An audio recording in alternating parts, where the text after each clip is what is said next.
Okay, well, welcome, Murray. I'm here today with Emeritus Professor Murray Thomson, who's from University of Otago and has a huge body of work in the field of gerontology and is one of our keynotes for NZAG in August. So welcome, Murray. Can we just start by asking you a little bit about what makes you passionate about the field of ageing?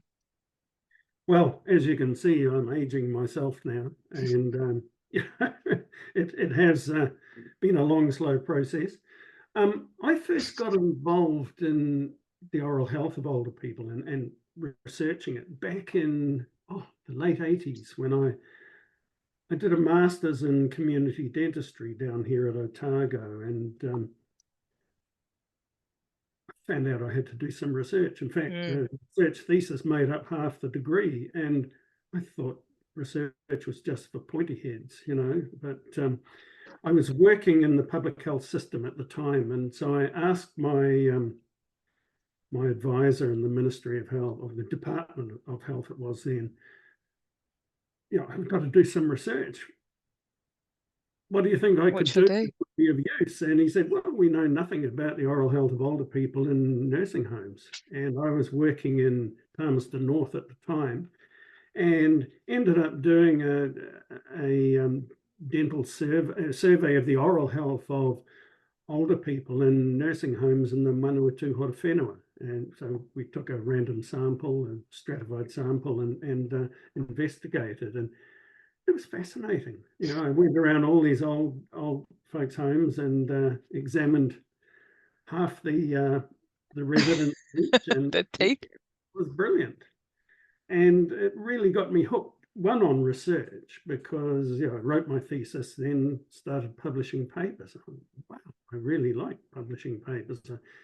You're seeing the PDF, the page proofs is just wonderful. And so I got hooked, and a few years after that, I went and worked for John Spencer in Adelaide, and got at the University of Adelaide, and got involved in something called the South Australian Dental Longitudinal Study, which was a big cohort study of older people in Adelaide and Mount Gambier. And that was a lot of fun. And awesome. I ended up doing my PhD in that study, and have continued work, with those that group.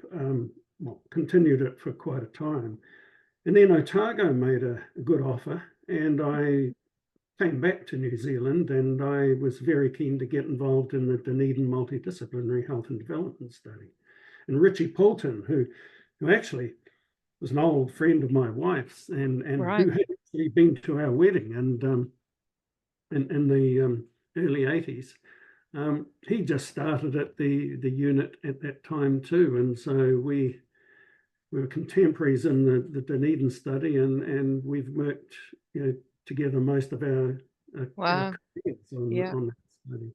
And it was a good complement to doing the work on older people, because if you really want to understand aging and how people have got to that point, you really have to understand aging through the life course, and to understand how these various chronic states develop and worsen as we age, and what we can do to actually stay healthy, and how our definition of what is healthy and what is wellness changes as we age as well.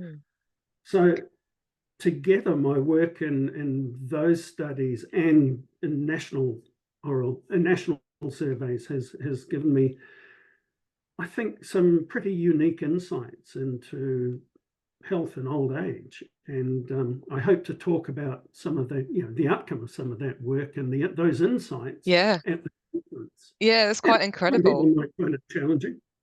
Yeah, and it's amazing. It's really nice to hear how you sort of got that peak of interest such a long time ago, and have just remained so engaged and excited by the field. So I guess, if I was to ask, main issues for older people, obviously that oral health element, how do you see that sitting in part of, one of those main issues that we need to address for older people? Well, it's like if you look at a Venn diagram of the least sexy in terms of health services, parts of the health service, there's mental, there's dental, and there's old people, you know, and where you look at the overlap between them, you know, we've got this really small part of the system that is crying out for more and more support and more resources, and is not getting it. And in the meantime, the population is aging steadily. More and more of us are going into old age with at least some of our own teeth, and that in itself is now creating problems for the system, you know. So I'll talk in my presentation at the conference about how we've got to that point, and what changed in order to get us to that point. Yeah, that would be awesome, because I think that's what we're really looking forward to, is you've got that breadth, you've got many years of experience in this field now. And so, yeah, to hear some of those stories of the research you've been involved with and what we can look to for the future, you know, like you say, for navigating aging in the current state we're in. And yeah, it's going to be really exciting. Awesome. I hope so. Yeah.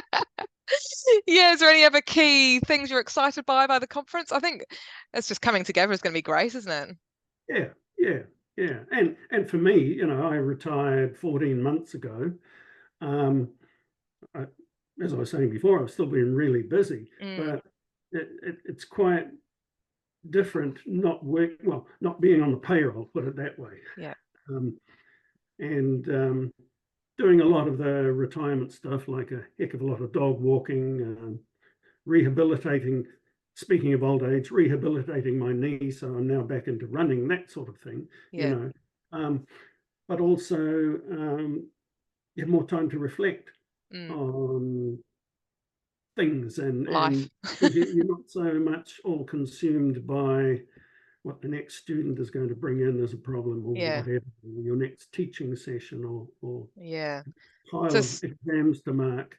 And I think that's why the committee was so excited to invite you, because it is sort of bringing, you know, you've got that time now to reflect on that huge body of work and share it with us at this stage, you know, where you are, in theory, winding down. Yeah. Right. Oh, that's awesome. Well, thanks so much, Murray. We really look forward to hosting you in Wellington at NZAG in August. I really look forward to it. Okay, thank you.